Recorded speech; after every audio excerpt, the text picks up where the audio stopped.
Good times create weak people create bad times create strong people create good times. My whole thing is leaders anticipate, losers react. If you can anticipate what's coming, you can really take advantage. If you wait till it hits you, you're in trouble. The biggest problem people have is they think they're not supposed to have any problems are the fuel for growth. It's like you don't have any problems, you're either a liar or you might call them challenges. It feels better. I understand that anybody doesn't have problems. These either totally asleep with the wheel or they don't have much of any kind of a life. But then there's fulfillment, and fulfillment is living what you're made for. Is that lack of confidence? No, it's a lack of mission. I like winning, I like being the best at what I do, so I'm not going to settle for less than that. Why would I? Michael Jordan making 1,000 shots before you take a break. So you look at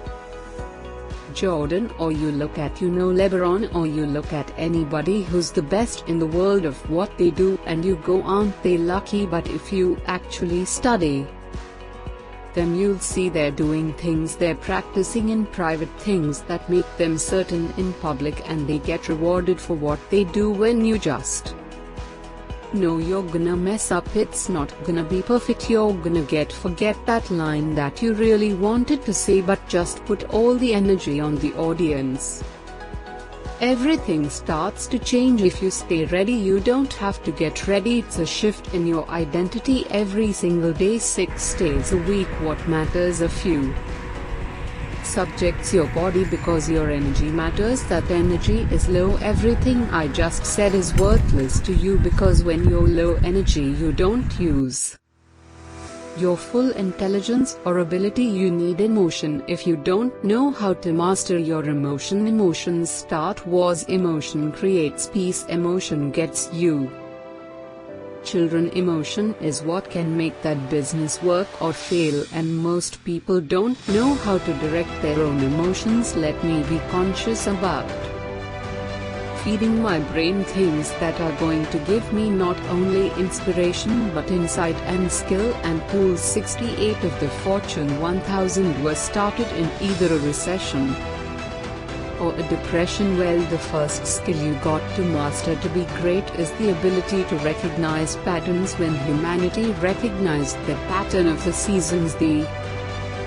whole world changed, because we went from hunter-gatherers trying to survive from place to place where we're exposed to everything to wait a second. If we plant in the springtime, we protect in the summer, we reap in the fall, and then we hang on to some of that so we can live through the winter. That created communities for the first time, and then eventually cities and states and countries. So that changed the world. What will change a person's life is when you realize there's also a set of seasons in your own life. And so think of it this way: 0 to 21 is springtime. Things are easy to grow in springtime. You don't have to do that much growing. As a kid happens naturally, but overall life is supporting you, it's sending you, teaching you, sharing with you. Now when you get from 21 to 41 or 22 to 42,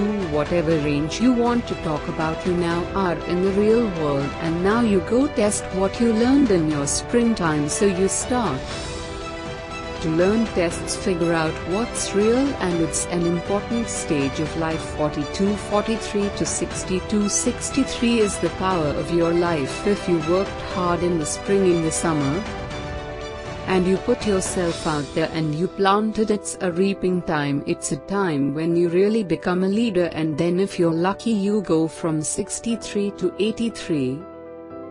And maybe 83 to 103, and you have an extended final season of your life where you could be the mentor, you get to share, you get to make a difference. And maybe towards the end of your life, people look out for you again after you looked out for everybody else. That's kind of the cycle of life. What if you are born in 1910 War 1 ends. The world looks like it's a great place, new technology, cars, radio, and then what happens? An explosion of abundance, the roaring 20s, and so you're a kid, you're 14, 15 years old, and you're like, I can't wait to get a car to go. But what happened when that person hit the next stage of life? 19, 20, 21 years old as they came of age. It's 1929 and suddenly people are jumping out of buildings. Total depression, dust bowl, nobody's got jobs. It looks horrific, and it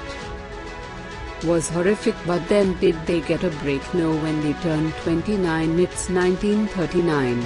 It looked like the whole world was going in. Hitler was sweeping across Europe, bombing London. It literally looked like the world as we know it was over. This is what gives me great optimism for everyone watching here. Winter's not forever. No pandemic lives forever. Everything changes and everything ends, and the good news about winter is it's always followed by springtime. What follows there?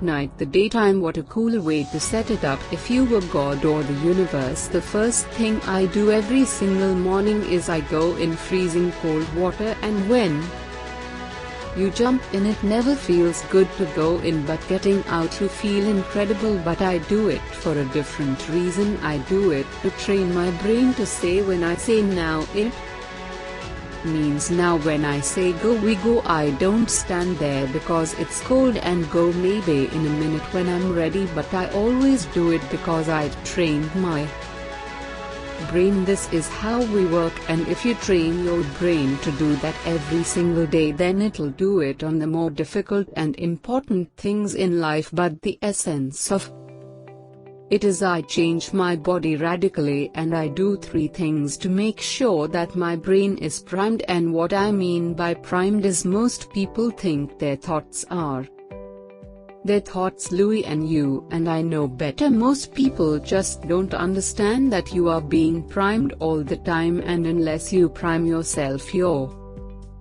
going to be primed by the environment. So I want to take control of my brain, so I do 3 quick things. 1. I take 3 minutes of those 10 minutes after I've changed my body, and I focus on 3 different events in my life that I'm grateful for. I usually pick 2 big ones and 1 small one. It could be as simple as a smile on my daughter's face, and it changes your biochemistry. Then real fast I do this 3-minute process that's kind of like a blessing, and then 3 minutes. The last 3 minutes are called 3 to Thrive, where I focus on 3 things I want to accomplish, but instead of thinking I want to accomplish, I see, feel and experience it is done. I feel grateful, I celebrate it, and it trains your brain. So in 10 minutes I'm done. 3rd thing that I'll do, I immediately send a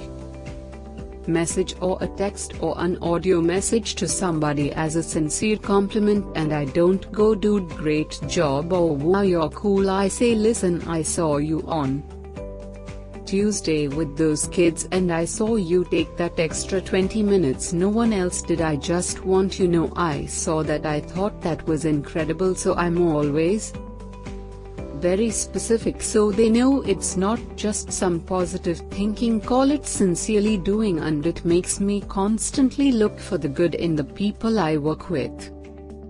4th thing I do is whatever I don't want to do, the most challenging part of the day. What's the story we all love? It's the comeback story. It's the comeback. It's the Rocky. It's that music where all of a sudden you step back up and you take control and rock. Good times create weak people. Weak people create bad times.